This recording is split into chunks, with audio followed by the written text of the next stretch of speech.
Hello, viewers. This is Dr. Qamar Cheema, and today I'm starting a new series that will definitely be in English language. And for that, I requested Professor Dr. Hassan Abbas. Professor Dr. Hassan Abbas is a distinguished professor of international relations at the Near East South Asia Strategic Studies Center in National Defense University, Washington, D.C. And Professor Hassan Abbas has served at different positions before. He is also senior advisor at the Asia Society. He has also been a distinguished professor at the Columbia University. He's also had fellowship at the Howard Law School, and other than that, he wears so many hats. But other than that, he's also author of many books. Recently, he published a book, The Prophets Here, The Life of Ali ibn Abi Talib, which was published by the Yale University Press. And before that, he published a book by the name of The Taliban Revival, which was much read across the world. And these are some of his academic writings, which you can find on internet. Thank you very much, Professor Dr. Hassan Abbas, for your time for my channel. Thank you so much. It's a great pleasure to see you, Qamar, and looking forward to our conversation today. Thank you very much, sir. Doctor, the first question which I want to ask you, that is about the Pakistan-US relations and how Pakistan can re-engage with the world. This is basically the perspective for today's conversation. Just recently, Pakistan's incumbent Foreign Minister Bilawal Bhutto Zardari gave a talk at the Islamabad Strategic Studies Institute in Islamabad, where he spoke that Pakistan is globally isolated and disengaged. And while he was coming back from the United States, he was coming back from Middle East, from Iran, from all these places. So looking this statement, and before that, you saw that some of the political events which happened in Pakistan, where the former Prime Minister Imran Khan leveled allegations against the United States for the regime change. How do you see Pakistan-US relations in coming days and times, particularly in this contemporary political environment which you see in Pakistan, the way the Americans left in Afghanistan? How do you see Pakistan-US relations, since you have a lot of understanding of the Pakistan-US relations as you are in the United States? Thank you so much, Qamar. These are many questions, and each one aspect of it deserves a long discussion and analysis. But briefly, I'll start with saying upfront that Pakistan's relationship with the United States is in the rebuilding phase. It is being in the phase of, you can say, being restored or revived. And it's going to be a slow process because the relationship was in a flux for many years for a variety of reasons.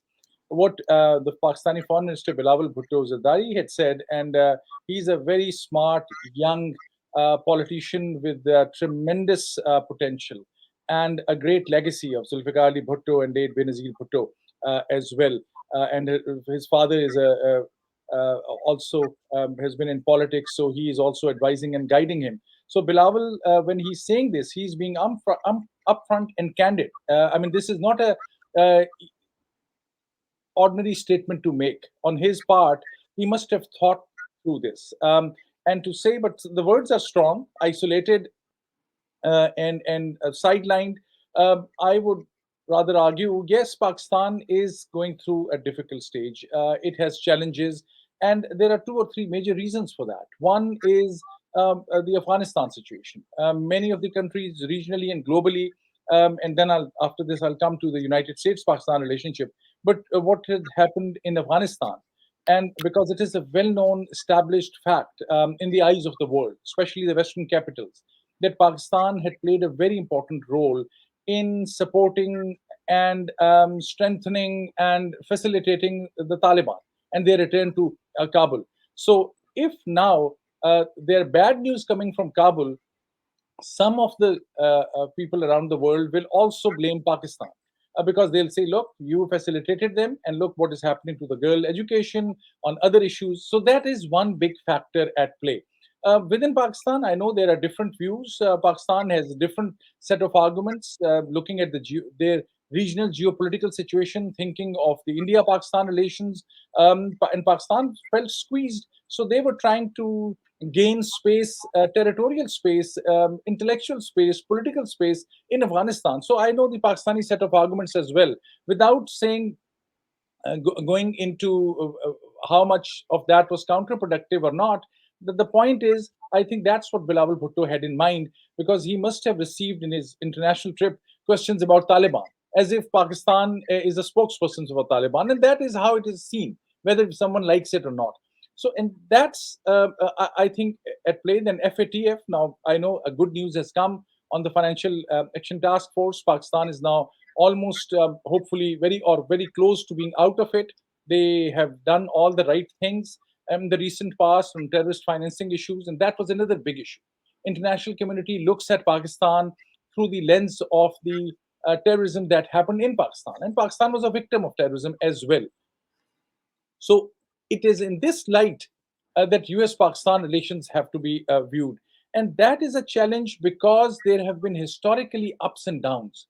And within those cycle of historical ups and downs, Pakistan at times had been the most allied of allies. Pakistan had been on the side of US fighting the Soviet Union for all practical purposes in the Afghan jihad of the 1980s, or during the war on terror. Pakistan was an important ally. And then Pakistan also pursued its own interests, which were challenging, or which were contrary to the US interests. So there has been this flux. We have seen the former Prime Minister Imran Khan sitting with the former President Trump. I think that was one of the best meetings President Trump had with any foreign dignitary. The kind of protocol that Imran Khan received. Everyone else in many of those meetings were in an awkward position. Imran Khan went back to Pakistan and said, "It looks like I won the World Cup." He had an excellent relationship, or they had tried to have a good relationship with US. And since then the Afghan crisis brought the whole relationship down.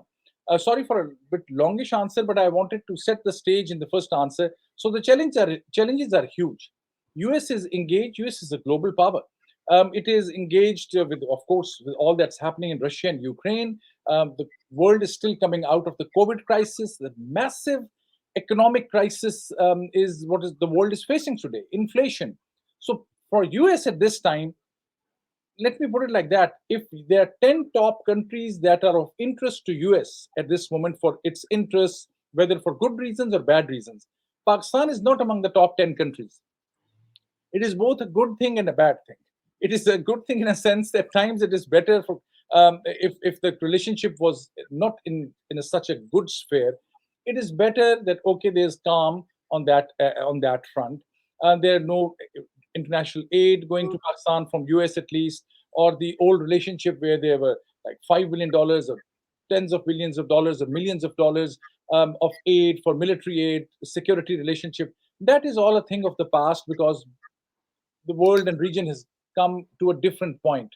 But I'll stop by saying that it is now, again, if Pakistan has to revive its relationship not only with US but with its other allies as well, it will have to come up as a new narrative of, so to say, which builds on Pakistan's strengths. What are Pakistan's strengths? And we can talk about that, where Pakistan can really build its relationship. The security angle, the other things as an ally of the West in certain wars.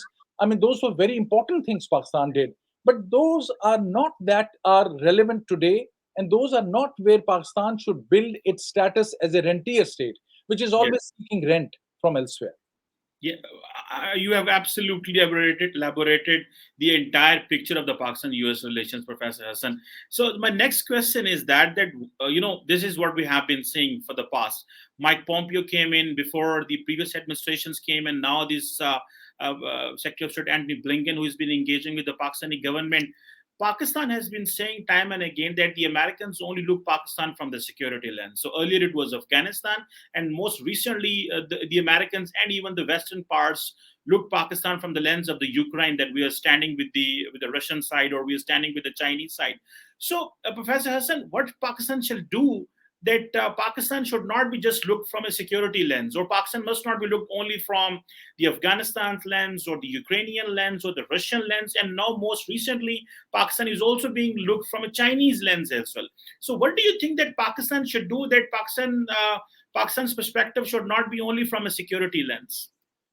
Thank you. Very important question, and you're right. There's a lot of criticism within Pakistan and outside as well about this. Always looking at from the security lens.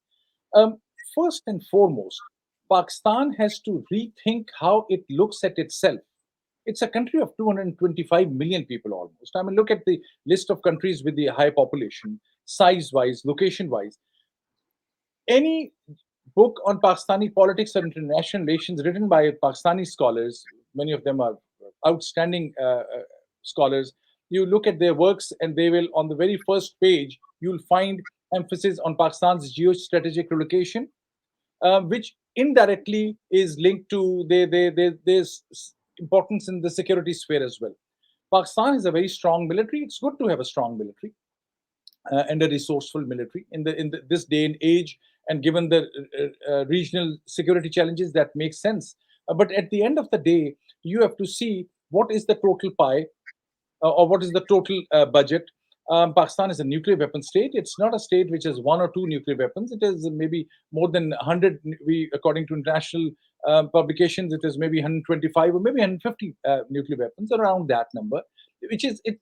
Pakistan should feel very secure, and despite these security strengths, Pakistan from in itself feels itself to be very insecure.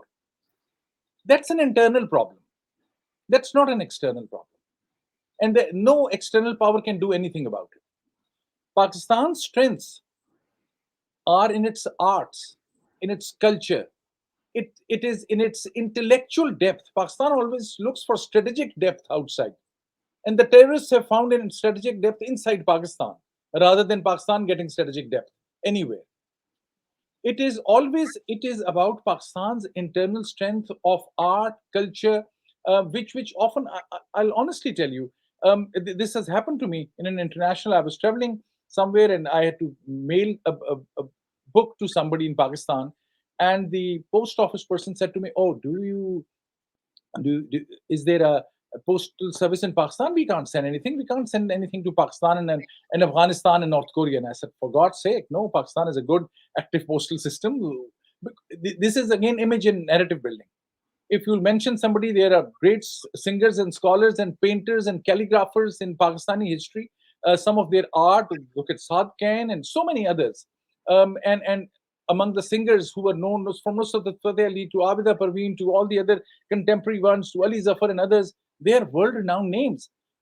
Whether Pakistan's dramas and Pakistani media activities, there has been very little incentive in that. There has been very little investment in that from the state and from the society. So these are the strengths. Why the Bollywood makes a huge difference. Why Hollywood still gets a tremendous amount of money and investment for big ideas, for big sponsorships, because that's how you reach out and you get your vision across the world. Pakistan has those tools with some of his educational institutions as well. That's why I think the most important relationship between Pakistan and United States is through the Fulbright scholarships. The number of Pakistani scholars who come to US through so many different State Department programs, other programs, that's the area where these relationships are built. But for the state purposes, people sitting in Islamabad, it is the next 3 months which is the most important thing. The economic issues, the other issues, they don't look long term. And these things are built long term. And that's why Pakistan will have to look inwards, look globally. Some of the decisions Pakistan is coming out of FATF because they have taken now important decisions as regard religious and extremist groups. Um, you pick any book on international security sector, and you'll find the non-state actors and their names and their profiles. And out of any 10 major international terrorist groups, from Lashkar-e-Taiba to Jaish Muhammad to Sipai Sahaba to Lashkar-e-Jhangvi, etc., Daesh, Taliban, Pakistani Taliban, the most terrible of the terrorist organizations, I would say, are closely aligned with Al Qaeda as well. You'll find groups and their links in Pakistan or space in Pakistan. That again is an internal decision. I think things are going in the right direction, but a lot more has to be done. So that internal rethinking, internal focus on Pakistan's strengths will then automatically have an impact globally. then you can think of, okay, how to market it outside, and how to market Pakistan's image, through its, again, all the soft measures. Yes. That's the approach I would recommend. That's great. So, Professor, what you have been mentioning that Pakistan needs to look inward and Pakistan needs to look global. But recently, most recently, you have seen that there has been a massive anti-Americanism in Pakistan. So you have seen that the former Prime Minister Imran Khan just blamed that his government has been changed. It was a regime change. Although Pakistan's military categorically rejected that there is no regime change, there is no foreign intervention in Pakistan. Even the Inter-Services Public Relation categorically mentioned that.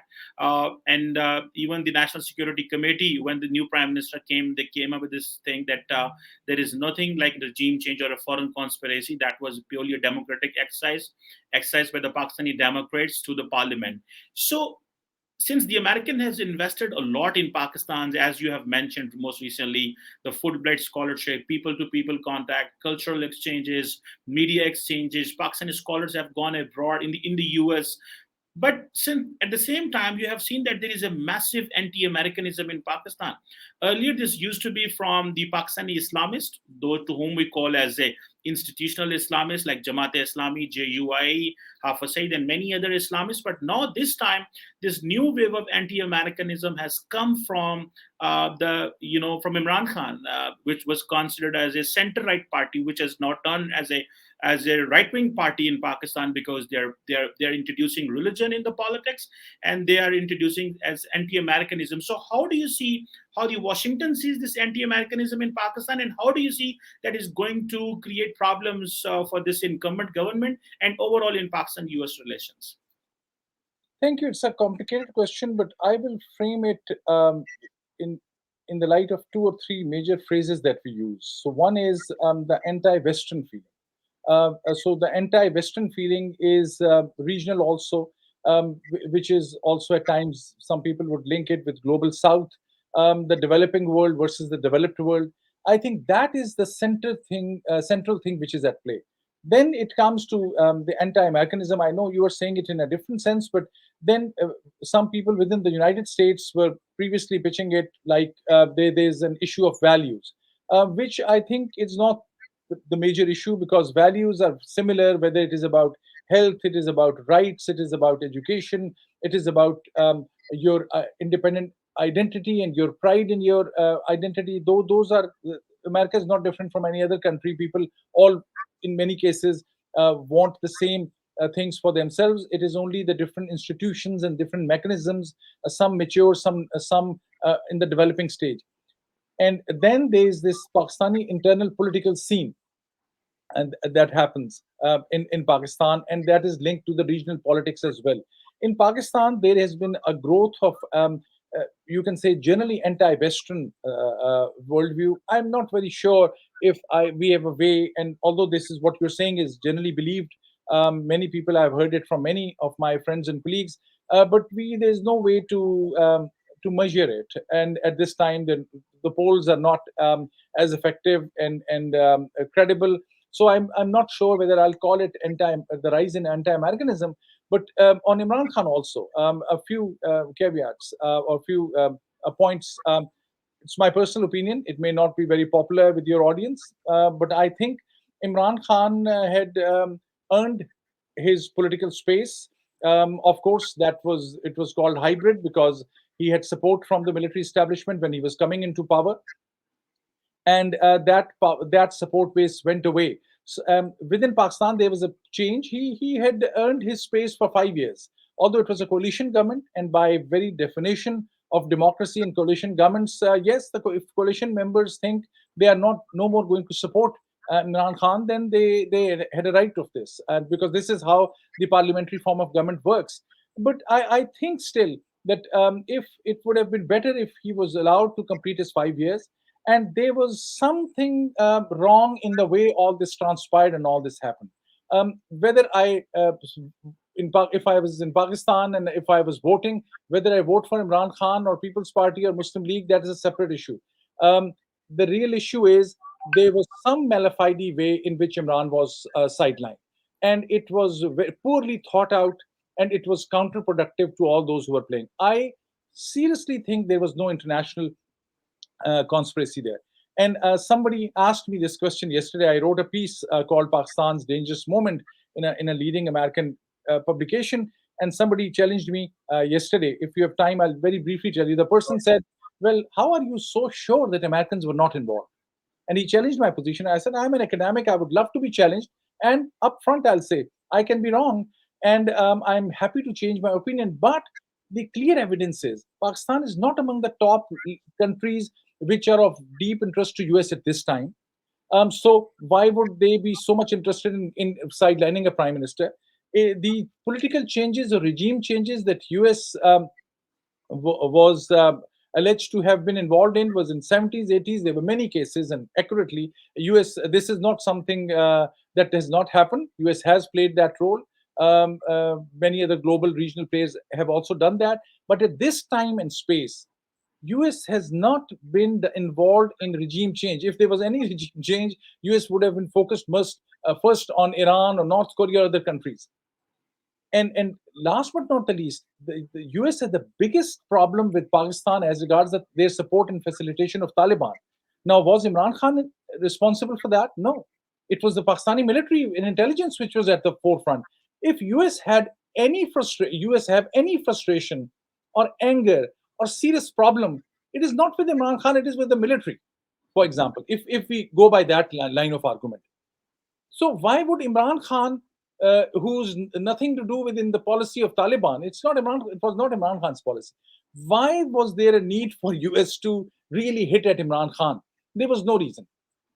Imran Khan and his close cabinet members actually tried their level best through so many lobbyists and other contractors and other people to have outreach to US.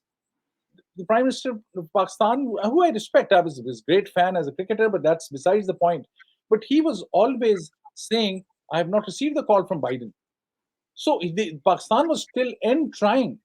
What is happening since then, what former Prime Minister has been saying, is political issue. It is a political stunt, I'm sorry to say. And that is counterproductive because when you build a whole narrative based on a conspiratorial thinking, then it may help you politically in the election booth. But it is not going to help Pakistan's stature in the world. It is not going to help Pakistan's relations with the Western countries. It is not going to help Pakistan's credibility internationally. You have to deal with IMF, you have to deal with World Bank, you have to go to the international forums.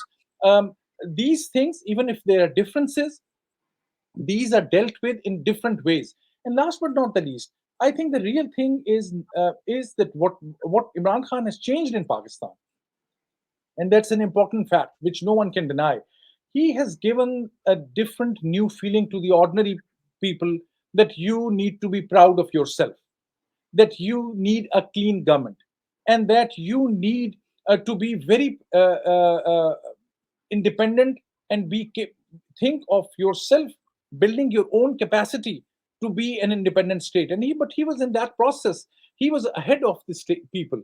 He was playing some regional politics also, to one country to the other. Remember when he had gone to Turkey and he was going to with Mahathir and Erdogan, and without realizing, Pakistan's major funding and support was coming from UAE and Saudi Arabia, and they actually gave him a warning.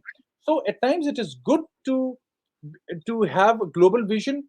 It is absolutely necessary for Pakistan to be very proud of who they are, to depend on themselves. That's what Imran Khan has done, honestly, better than any other political leader in Pakistan. You have to give that credit to him. He has mobilized and galvanized young people in a way no one else has. So yes, whether his conspiratorial thinking and his economic policy was really poor in many cases. The people he picked up were all from different parties. His own vision of a clean government was he had compromised that on day one, because he had borrowed corrupt politicians from other parties for his own. So where was this idea of justice and his own party went? So there are many huge mistakes he made as well. But I would give him credit where he deserves it. And that's puts Pakistan now in a very complicating position. Sorry, I've drifted on something else. You absolutely, this is necessary. this is important because at times in our likes and dislikes, we think of things as black and white, whereas there is this gray area. The real analysis should always give strength, give credit to where it is due, and criticize where it deserves to be. And Imran Khan was not any different from various other political parties. They have used anti-Americanism or anti-US or anti-Western tools whenever it suits them. Mhm. The challenge is it complicates Pakistan's position. It That's then makes it a huge problem. Uh, you'll go to UN, you'll go to some international forum, you'll be talking to US in any case for stabilizing Afghanistan. Taliban are fighting a huge battle with Daesh or ISIS. They need support. So Pakistan needs to have excellent relationship with Western capitals, and they want good relationship with Pakistan because now the world has gone. It is the post uh, new Afghanistan, the new Afghanistan that the West wanted to build and did a very poor job at it. Mhm. I'll have no reluctance to say the huge blunders committed by the Western alliances in Afghanistan, um, propping up some of the people who were absolutely corrupt in Afghanistan. We were trying to build something with $1 trillion. Afghanistan could have been converted into a garden. And yes, the West would try to blame in some cases Pakistan, not totally wrongly because Pakistan played a role, but the Western alliances also had committed huge blunders and they'll be held responsible in their own countries because a lot of taxpayers' money was given. But at the end of the day, Pakistan will again have to go to international community for financial support, for building relationships, for regional alliances, for issues relating to their own security in the regional sense. Who they expect to vote for them and being allied with in a global sense. Only one country or one area, even China had told Pakistan. China has excellent relationships with Pakistan, very good for Pakistan. However, China told Pakistan, we'll be able to help you financially if you'll get support from IMF because the IMF credentials and processes, even China would recommend. China wants to be part of the global system as part of the international order. There are differences, but Pakistan, if everyone is expecting that China will come and cut a check of 60 or $100 billion and everything will change without Pakistan looking inwards and trying to improve their own things and finding their own problems.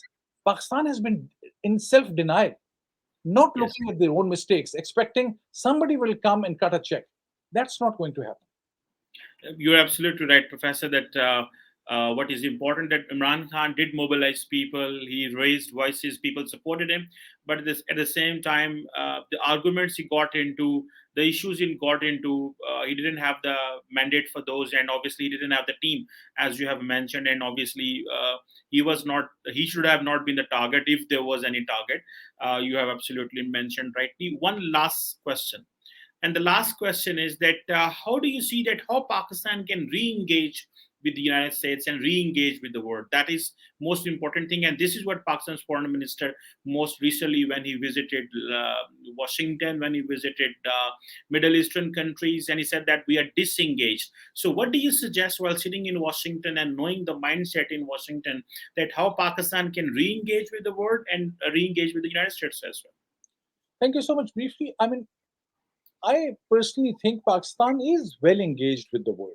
Let me be a little critical of Foreign Minister Bilal's statement. Maybe in his overall statement, he provided that nuance. Pakistan is engaged. Pakistan's foreign service and Pakistan's foreign office and diplomats are deeply engaged. Pakistan has very good relationship with many countries. In Azerbaijan, Pakistani flag is everywhere because they think Pakistan supported them, and Pakistan did for a fact. In many other countries. In Turkey, you go and you mention you are from Pakistan, and you get a slogan of Pakistan Zindabad. There are many. So Pakistan is engaged. Pakistan is not like many of some of the regional countries or global countries which are facing trouble. But nonetheless, Pakistan has far more potential to be a very active player globally in a good way. And it's Pakistan's economic crisis which holds Pakistan back, the inflation and the dollar currency exchange and so many other things. It's exports, it's imports, it's investment in its whole industry. I was very briefly went to Lahore recently meeting a family friend, and they're the industry, and he said, I've closed down my industry. I said, so, but you're living in a huge house, and it seems you're still very wealthy. So what's happening? He said, no, I'm importing. I'm keeping my industry. I've let all my employees go. Importing stuff from China, putting a made in Pakistan sticker and selling it because that is more profitable for me. Because there are not enough incentives. There's not regular electricity. I'm not producing. So for international engagement, that is happening at what level?